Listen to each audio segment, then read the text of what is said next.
I nderuari nënkryetari i Kuvendit, Ardian Gola, të nderuar deputet dhe kolege nga kabineti qeveritar, të dashur qytetar, në kohë sfiduese kur çmimet globale të energjisë dhe naftës kanë luhatje të vazhdueshme, është e lehtë të kërkohen zgjidhje shpejta.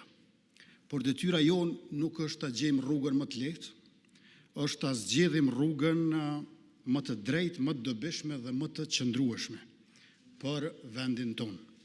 Situata aktuale në tregun e derivatave ka sfiduar edhe ekonomitë më të mëdha të botës. Ndërkaq te ne efekti më dramatik nuk ka dhënë ende shenjat e veta, pasi nuk ka pasur kufizim të furnizimit dhe as humbje të derivatave në treg. Kërkesat e parashtruara me thirrjen e kësaj seance të jashtëzakonshme nuk janë të reja ose të papritura. Në vazhdimsi në secilën krizë apo luhatje, të cilat kanë qenë shumë në këto 6 vitet e fundit, të parat masa të propozuara kanë qenë heqja apo ulja e TVSH-s, e në këtë rast edhe e akcizës për naftën. Në pamje të parë, kjo duket si një zgjidhje e thjeshtë dhe e shpejtë, por në realitet është një zgjidhje kushtueshme dhe me efekte pasigurt. Ashtu siç e kemi parë, kur është bërë ulja e TVSH-s për produktet esenciale nga 18% në 8% në vitin 2016, çmimet e këtyre nuk kanë rënë. Efekti ka qenë i padukshëm për konsumatorët. E njëjta situatë është rishfaqur kur është ulur TVSH-ja në gastronomi gjatë pandemisë. Çmimet nuk janë ulur me uljen e TVSH-s, por janë ngritur me kthimin e saj në vlerën reale. Andaj, edhe nëse prap ulet TVSH-ja, efekti nuk bartet tek produktet e tjera. Së pari, duhet jetë e qartë.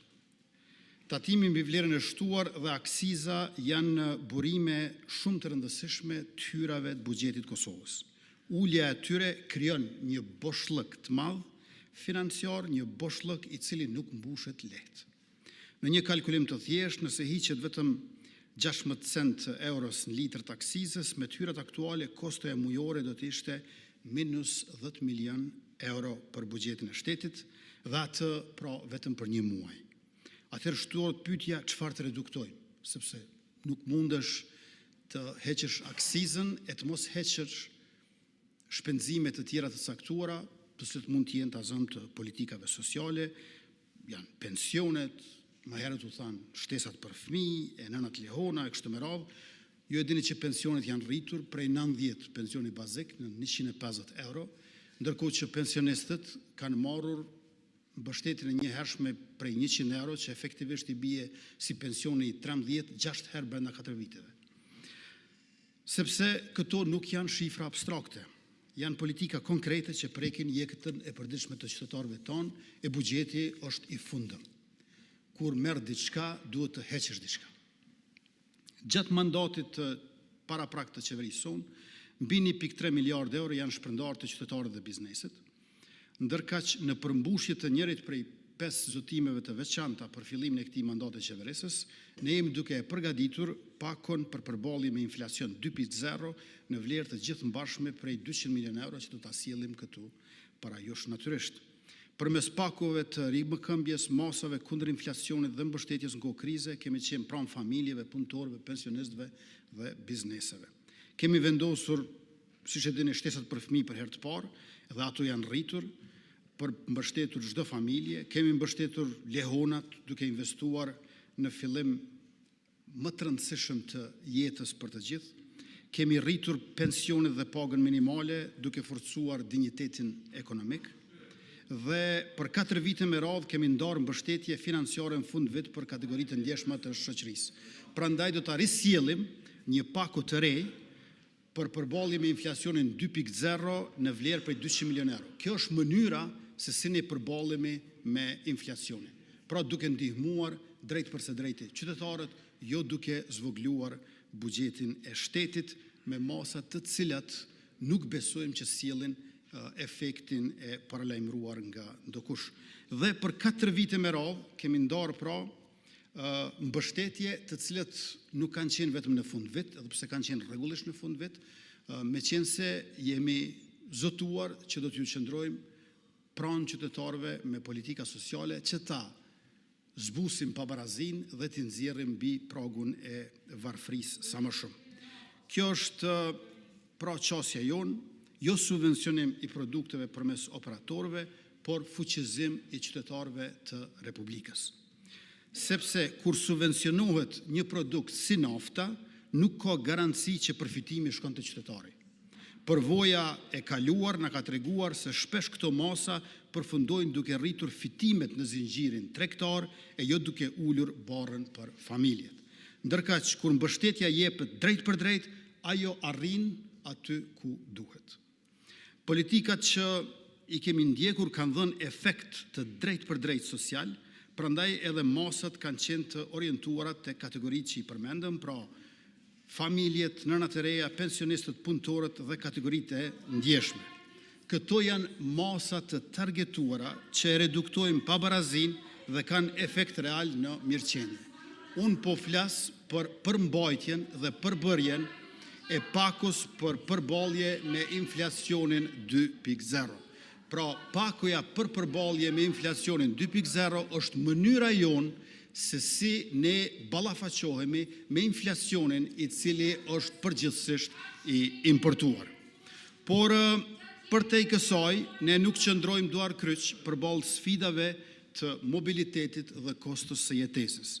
Ne po punojmë për zgjidhje më të qëndrueshme dhe afatgjate në transportin publik. Synimi ynë është i qartë, ta bëjmë atë më të qasshëm, më funksional dhe më të përballueshëm për qytetarët.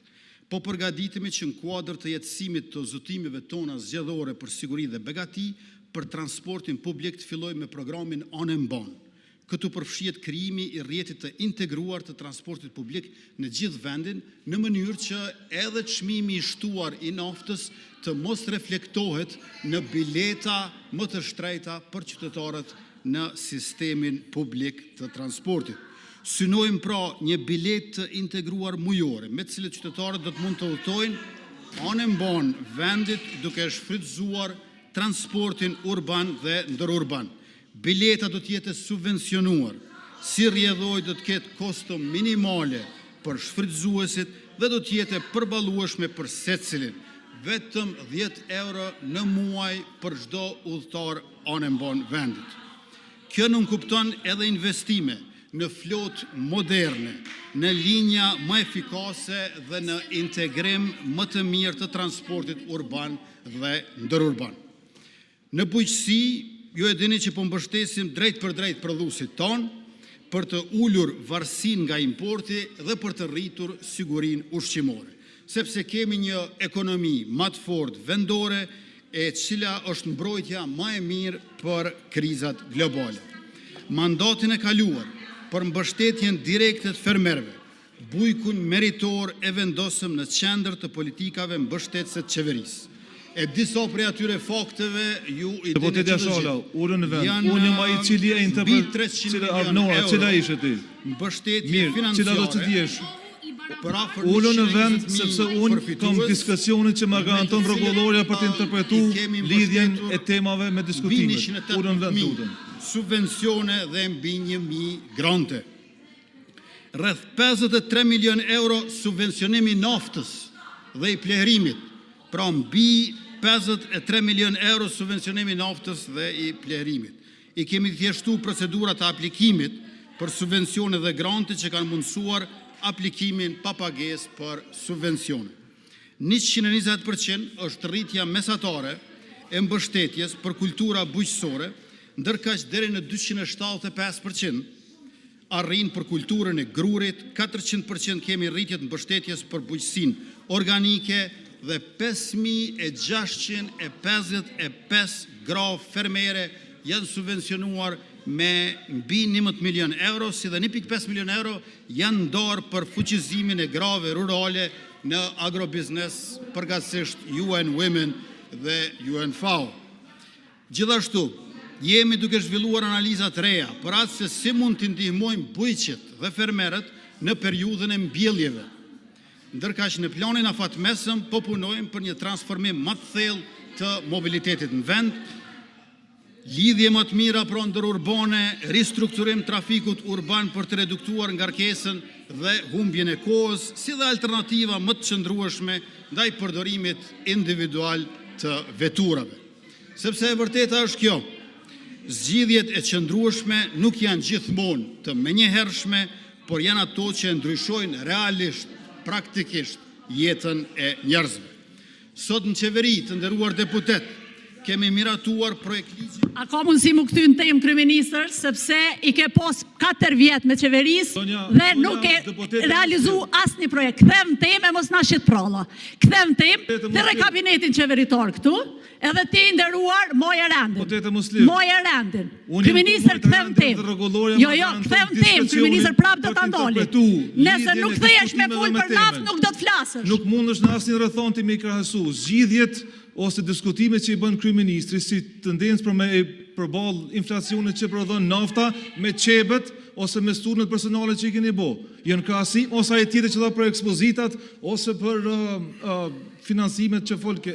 Domethënë nuk janë të njëjtat gjëra. Ma lejoni ta ushtroj diskrecionin që më garanton rregulloria për të interpretuar lidhjen organike që kanë diskutimet të folësve me temën e seancës. Ju kisha lut. Vazhdo kryeministër, lutem.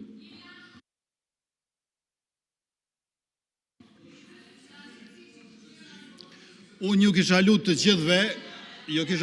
gjithve të ruani qetësinë institucionale dhe përgjegjësinë e përfaqësuesit popullit. Ju lutem, ruajini qetësinë institucionale.